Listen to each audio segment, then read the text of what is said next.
There's a lot of change that happened this offseason for the Chicago Bulls. That change starting with the firing of Arturas Karnisovas and that front office that led all the way through the hiring of Tiago Splitter to the draft and to free agency. On today's episode, I want to talk about why this offseason should be looked at as a win for the Chicago Bulls, just in the sense that they have finally chosen a direction and it feels like they're actually building correctly towards that path of that direction that they chose.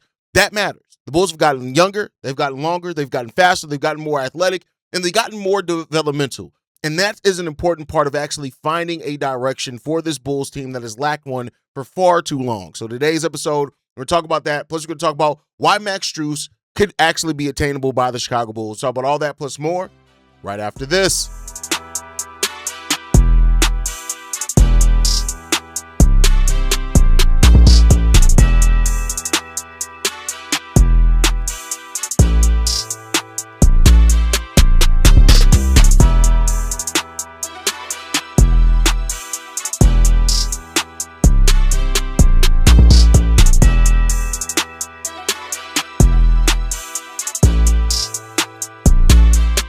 What's going on, Bulls fans? Welcome to another episode of Chicago Bulls Central, your number one spot for everything Chicago Bulls related. I'm the host there, Haize, but more importantly, you guys can follow the channel at Bulls Central Pod on every social media platform we happen to be on. With that said, let's go ahead and get into this content for today, y'all. So, I said it at the top, we're going to talk about why this offseason was a win for the Chicago Bulls, but we're also going to finish it by talking about some things that the Bulls need to look out for going forward into the future so they can make sure that they keep winning for this team in the new direction. So not all sunshine and rainbows. We're going to talk about both sides of it, but I want to talk about and start off with why this offseason was a win, right? This was a win because the Bulls have found their direction. Not because the Bulls are finished in what they're building. No, we're still on the ground floor, as Bryson Graham has said many, many times. So we're not nearly at the place where we need to be, where we could say that we're done building, but the offseason has absolutely been a win because we've now provided something that we've missed for so long. The Bulls have spent years stuck between competing, retooling, developing, protecting the old core that didn't even make any sense for this team, and Bryson Graham in his first offseason created a clear direction for this team, and that alone for a team that lacked direction for so long could be looked at as a win, and that's a major thing for this team. The roster now has its direction. It has its direction that it's pointed towards. And not only have they obtained a direction, they've also set up a really good scenario to evaluate the talent that they still have here and to put those guys in paths to develop as well, right? This offseason should not be judged by how many wins or losses the Chicago Bulls get in the 2026 season. It should be judged by how well they set the tone for what they're going to do coming up next. Now, we know that this team is going to compete. Tiago said it. Bryson Graham said it. You have players like Caleb Wilson, Miles Buzelis. They're going to compete, absolutely, right? But this is not a season where you're trying to build a championship team or anything like that. It's about finding that direction. The Bulls have not become elite at anything yet, but we have become coherent. And for a franchise that has lacked coherency for far too long, that's something that I do not to say we need to sit back and just celebrate it, but we do need to sit back and at least appreciate it, that we do seem like a coherent front office with a coherent coaching staff and a coherent direction, and that's things. I think it starts with the front office and the reset. If you do not get that, if you did not reset this front office, you look at it, if AK would have had all the same tools and opportunities that Bryson Graham had there, would you have expected him to be able to do what Bryson Graham did with it outside of the selling the second round picks and all of that? But Bryson Graham in the new era, the new direction that he brought, it started there, right? I don't even know if we probably would have hired Wes Unseld Jr. as a new coach, right? But then you got Tiago Splitter as that coach, and his skill set matches the roster's direction. You have a coach that's there to develop, and even by him talking about what he wants to do in summer league with these young players, the rookies and Noa Essengue, it gives me a lot of faith to believe in what he's going to be able to do once the season starts with these guys, right? Look at him leading Portland to a 42-40 season in the West as the interim head coach that didn't come into that season expecting to be the head coach of that team. I think that matters because this roster needed a teacher as much as it needs an X's and O's tactician, and they got that with Tiago Splitter. I think he's going to be really good in that one. This isn't about the Bulls trying to win a bunch of games, right? It's not the Bulls trying to win 44 to 45 games or anything like that. It's about coming in and evaluating this talent, putting this talent in position where you try to force development and cultivate that development, and that's the thing. We also have roster direction. When you look at this, the post where we are post-draft, post-free agency, you could see it. The starters, Josh Giddey, Norman Powell, Buzelis, probably Caleb Wilson, and Nic Claxton. You have your bench players that are going to be trying to show things. You got other developmental pieces on the bench like Noa Essengue, like Dailyn Swain. You still got Trey Jones on this bench as well. You got Jalen Smith. You got veterans that are going to help support the development. And then you got your wild card guys. I didn't even mention Leonard Miller, but then you got your wild card guys like a Rob Dillingham, who many people are still hoping is going to be able to find his voice and his balance as a player, with this next team. So here, I want to give the 5 reasons why this offseason should be looked at as a success for the Chicago Bulls. Number 1, we created a real identity. Real identity. Pace, transition pressure, length, the defensive versatility, being able to put pressure on the paint, player development, and the flexibility that we have not only with the roster, but with our assets as well. That's a real identity. You have Caleb Wilson, who has the high upside to be a star. You got Buzelis with extreme high upside, Dailyn Swain as well. And then you even got your guy like Josh Giddey, who still has upside even at what he's already been able to do, right? Bryson Graham told us what he valued. And while he's since kind of stepped back from the slap moniker, because, again, you Bulls fans take things too one for one as if it's like some holy grail rather than what he meant to that. But you have added size, athleticism, versatility, defense, and you have real upside with this roster now. And this roster is more built around the youth and helping develop that youth. Whereas before, under AK, we had some players that had youth, but it was still mainly the older guys that were getting you there, right? And then that brings me to the next thing. You added a veteran punch without it getting in the way of the future of your players. Norman Powell is a very good signing for this team because he does bring scoring.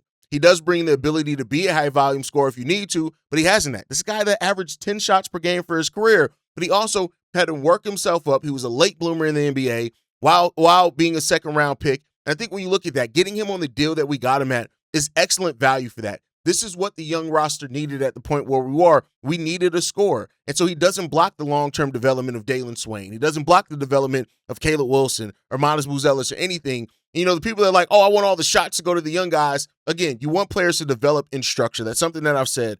What Bryson Graham did is he added a smart roster-building veteran that helps your young players get to where you need them to go. The Claxton trade was a really good trade to add some defensive backbone to this team. Now, Nic Claxton has to get back to what he was before, and hopefully a change in scenery is going to do that. But at the end of the day, being able to get Nic Claxton without really giving up anything at all for that helps the way that you want to play. He fits your style of play. He fits getting Josh Giddey that lob threat that he wants, and it makes the development path of like Caleb Wilson and Modest that much more cleaner because you have backline weak side defense that things go awry, they can help with that one. And then I think this, you've helped your depth without overcommitting. Like that's a major thing. You brought back Zach Collins, 2-year deal, $17 million with a team option, right? You got in, like we talked about with Norman Powell, you got him in there, right? You have guys like Trey Jones, Jalen Smith that don't have extremely long deals left either. So we have bench depth, but that bench depth it still gives us that long-term flexibility that we want with this roster. Now you also look at what we have as far as the big man looks, right? With Zach Collins. You have Nic Claxton, who's your defensive rim-running big who can switch defensively. You got Jalen Smith, who can space the floor, the pick-and-pop guy, the rebounding. He brings some weak-side defense. You got Zach Collins as a two-way center that brings some more size, and he's a backup center insurance when it comes down to that. And then, of course, all the depth that we have in forwards. I also love, number 5 on this list, is that we didn't rush the rebuild. That's one of the things that AK did way too early on in the second offseason. Signing, and I've said this to somebody before. I can't remember which Discord they asked me in, but they were saying, well, isn't Norman Powell, why is Norman Powell a signing that doesn't rush the rebuild, whereas like DeMar DeRozan did? What's the difference between that? And DeMar DeRozan came in to be your team. He was your offense in a lot of ways, and you had to play off of him. The Bulls in this one didn't rush the rebuild. Like Norman Powell, his deal is so short, and it's such not a long-term commitment, it didn't rush it. It provided structure over years. That's a huge underrated part of this. It's very easy to get caught in trying to rush that rebuild. The Bulls didn't do that. So now they've set themselves up to answer some key questions about players on this team. Josh Giddey, the long-term connector, the high-level guy that's going to help with the half court, the transition offense is going to make the game easier on your players as they develop. Can Buzelis become a top 3 player on a team, a good team, right? A winning team is a question there. You're looking at Caleb Wilson. Can he become that foundational developmental piece for you that you're building around? Dailyn Swain, is he going to be a starting level wing for you? And then, of course, can Tiago Splitter really create that developmental culture that you need in a team where you have this much youth, this much questions, and you're trying to figure out this much of your future. I think that's what it is. Year one for the Chicago Bulls should be all about, while this roster's not finished, it should be about developing guys and putting guys in the right in the right positions, and that's it, right? But I think when you look at the reasons why this Bulls team still has a lot that they still need to do, and it's going to happen over time. I said it before, you're not going to fix everything in one offseason. One of the things that we're going into the season with a lack of is shooting, right? Shooting's still the biggest concern for this team. And how much that shooting is a concern, of course, Norman Powell helps with that. But then you're looking at guys like how consistent can Modest be as a shooter? Josh Giddey's a three-point shooter. How consistent is that going to be? Then, of course, you're looking at, Caleb Wilson. How much of a step does he take as a shooter in his first year? I'm not necessarily expecting him to take a huge leap, but that's what it is. The Bulls are going to have a lack of shooting. It is what it is. It's not just about players who can make open threes. It's about the creation on the three-point line. The Bulls are going to be lacking that a little bit. And that's, again, in the first year of a reset, rebuild, whatever you want to call it, you're going to have some major glaring holes. Then I think number two, the Bulls have put themselves in a position, like I said earlier on, to evaluate Josh Giddey honestly. And that's it. This is not to trigger Josh Giddey fans. It's not to say that the Josh Giddey haters have a leg to stand on. It's just reality. And I'll say this, everybody on this roster is being evaluated. Everybody's being evaluated for what they can be, both in the short term, in the long term, and how you build with it. But Josh Giddey, especially for a player that has become so criticized by the Bulls community, you've now put that, like, a lot of what they've done makes the game easier for Josh Giddey. It's going to maximize the things that Josh Giddey does well. He's going to have a roster now that he's playing with he's going to be able to do the things that he does better. Can you make Modest and Caleb better? Can you get Nic Claxton the ball and make him an offensive weapon? Can you have enough shooting to not completely kill the Bulls spacing? Those are going to be the things. Now, I think another long-term question for this team as well is we still need a long-term perimeter creator. And I don't mean the correct type of creation Josh Giddey does where he creates for others. I mean an on-ball creator. We got Norman Powell now, and he's a veteran scorer, which is really good, but he's not the long-term answer. The deal that he got shown that he's not going to be the long-term answer, right? So you're either hoping that Dailyn Swain starts showing signs to be that by the end of Norman Powell's contract, or that's going to be the thing that the Bulls are going to have to look for in the next couple of drafts or free agency or whatever. You're going to need to find a young guard who can get downhill, who can shoot off the dribble, who can collapse defense, and who can outright go out there and get you a bucket when the offense stalls a little bit. You find that, great. We don't know who that's going to be, but you're hoping for that. Number four, as far as things that this roster's still missing, is that you're going to have to find clarity in your forward room. Modest, Caleb, you still got Leonard Miller, Noa Essengue, right? What's the hierarchy with these guys? Now, we expect Modest, Buzelis, and Caleb Wilson, but listen, you still got to develop Leonard Miller. What if you have a diamond in the rough there? You got to find out what you have in Noa Essengue. I didn't even mention Patrick Williams and Dailyn Swain is going to play some forward minutes too, right? So I think in all of that, we have to add some clarity in regards to that. Now, I think we have good overlap. We have some skill set overlap, but that's good. It's not redundancy. It's more so keeping up a style of play with your forwards, which is perfectly fine. But I think that's good. When you look at the development for these players, right? Modest, starter, two-way player. Tiago Splitter's already said it. Caleb Wilson, you're trying to develop him as a shooter. We already know what he can be as a switchable defender. All that type of stuff is good there, right? Noah, what's his long-term position? Is it center? Is it three? Is it four? Leonard Miller, what does he bring? Is he an energy guy off the bench that can play two-way? Or is there maybe more upside that maybe you flip later or whatever else? That's a question there. Then I think also you have to keep in mind and do this as you move forward. Do not let veterans block the development of your pieces.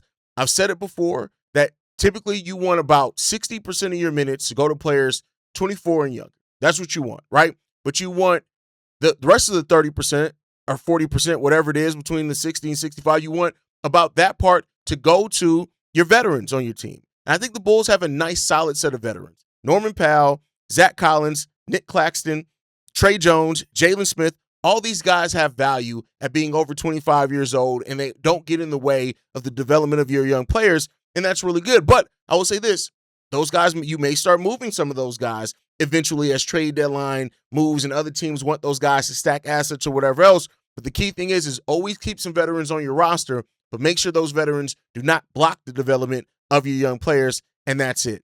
And then the last thing, maintain your flexibility. One thing that AK gave up way too early in it was both financial flexibility and draft capital flexibility. You do not want to do all of that before you have the tone set for your roster, before you're sure that you at bare minimum have a young playoff caliber team that can do some things. You don't want to eat into your draft capital. You don't want to eat into your future cap flexibility. If you do both of those things way too early, as we see, it restricts you way too much. And for a team in the Bulls that don't pay the luxury tax at all, even the first tax apron, it's even that much more restrictive when you do that. So the Bulls are going to have to watch out for those things as well. But I think this season and the offseason was a success. This season itself becomes a success if Modest takes a step. Caleb Wilson, Dailyn Swain look like real pieces. Josh Giddey continues to prove who he is as a player as well. And the signing of Norman Powell ends up working out. Those things, it's not even about wins or losses. Those things make the season a success, right? The win total matters to a degree, but the clarity that we have is going to matter even more. A 37-win season, whereas the Bulls identify their future and who these guys can be, is more valuable than a 41-win season where we're still left guessing who Modest is, who Caleb Wilson is, what's Dailyn Swain's role. It's more important to that to identify those guys' role. I think that's it. We replaced a lot with this team. We found a direction. We found some clarity. And this offseason was a win because of that, because this franchise has direction. We're not finished. Let's see what comes next for this team. But I'll say this, me and a lot of other Bulls fans are a lot more optimistic about where we are as a franchise than where we were at the season ends. And I think that's a real good thing for this team to continue to build off of. And let's see where we can go with it. But with that said, let's go ahead and move off of it. Max Strus is an interesting talking point. The Bulls do have an open roster spot. I still want to be clear here. I do think that final roster spot, there's still a high probability that the Bulls end up leaving that roster spot open for flexibility into the season. But Max Strus has been a name that's been mentioned a lot around the Chicago Bulls. And reportedly, the Cleveland Cavaliers are shopping him to clear salary because they want that flexibility if LeBron James comes there. And that could be a precursor. If we see a Max Strus move, it could mean that LeBron's going to come there. Not that we care about the LeBron part. We care more about the Max Strus part. And I'm perfectly fine with Strus. Adding Strus as a shooter. Now, the problem is he has a $16.6 million contract. That's the problem, right? So it's not like we can absorb him into our mid-level exception. We'd have to give something up. We don't have the ability to just absorb him anymore. So it'd be interesting to watch in regards to that because who on this roster that they would want, we don't really know, right? So we'll see what happens in that. But the rumblings are there that Max Strus could be available. And I'll tell you what, you can do a lot worse than adding Max Strus to this roster. This roster still needs some shooting. Max Strus has always wanted to be a Chicago Bull. Hell, the Chicago Bulls were one of the first teams to have him on their roster, and we let him go. But when you look at a 6'5", forward/guard, a wing player that can shoot the three ball very effectively. He's a career 37% three-point shooter. Last season, he shot 40% from three on 6.8 attempts. So that three-point shooting is legit. And like we talked about in the last segment with the Bulls three-point shooting still being such a big, hole for the roster, it's something that you need to look at, right? So we'll see what happens with Max. Now, he did only play 12 games last season, 50 games the season before that, 70 the season before that, 80 the season. So he's on the downturn of games played per season, and that's a little bit of a concern for a player that's now over 30 as well. But I'll say this, you're not adding him to be your team. You're adding him to add some extra depth to your team, and I'd be willing to bet on that a little bit. I mean, we're already betting on a very injured or frequently injured Zach Collins, for example. I wouldn't be mad at taking a shot at Max Strus to probably bring some a little more depth to the team. If it happens, great. If it doesn't happen, okay. It's no big deal on it. I will say the contract makes it probably less likely than what Bulls fans would want it to be, but it is something that it does have a chance to happen, and we'll see if it ends up happening in regards to that. But that's it, man. But there's also some talk people have asked, could one of the players that are on the Bulls Summer League team end up taking that final spot? I mean, there's a chance of that, right? When you look at Jalen Sellers, he's already signed to a two-way deal, a high motor scorer. He's not just a shooter; he's a scorer. But I think you have guys on two-way contracts that you can play 65 games a year. Why ruin flexibility by giving them a deal, right? Donovan Atwell is another guy that a lot of people talk about. He's an elite volume shooter, 45.8% from three on 8.4 attempts per game at Texas Tech. He's a guy that maybe you can. And here's the thing, you're not giving him a guaranteed spot, roster spot a contract more than likely. So if a deal does come available or something, you can waive that contract, move off of it. Houston Mallette, another guy who's a career shooter as well. He's brought some shooting to the tournament before. Another guy that you can look at. Antonio Reeves is a G League shooter who's actually has a connection to Bryson Graham before from New Orleans, But again, I don't necessarily see any of these guys really as final roster spot guys, right? But, again, you can watch these players. We're going to watch them in Summer League. Maybe some of them dazzle or anything. And like I said, Bryson Graham says, all right, we'll give you a contract, a vet minimum contract that's non-guaranteed that we can waive at any point in time that we need to get up out of it. So if we need that flexibility to make a deal, we can make one. So that's another option, right? We'll see if any of these guys force Chicago into anything. I don't think it'll be just summer league. It'll probably be summer league combined with training camp and a little preseason that they would have to do if that ends up being the case. But I think a lot of these guys are going to end up on the G League team more than anything. So we'll see what happens there. But that's going to do it for today's episode. I want to thank you guys for tuning in. As always, make sure you guys sound off in the comment section down below. Do you believe that this offseason was a win for the Chicago Bulls, and why or why not? I want to hear from you guys in regards to that one. Make sure you guys like the video, subscribe to the channel, hit that notification bell so you never miss an episode or an upload. You can follow us at Bulls Central Pod on every social media platform. You can send us any feedback, questions, comments, concerns, bullscentralpod@gmail.com. And lastly, if you want to leave a text message and our voicemail for the mailbag, the number to do so, 773-270-2799. We are the #1 spot for everything Chicago Bulls related, but that is thanks to you, lovely and beautiful people. And like I like to end every episode on, go Bulls. Love you guys. See you right if you can, y'all. Peace. This has been a presentation of Break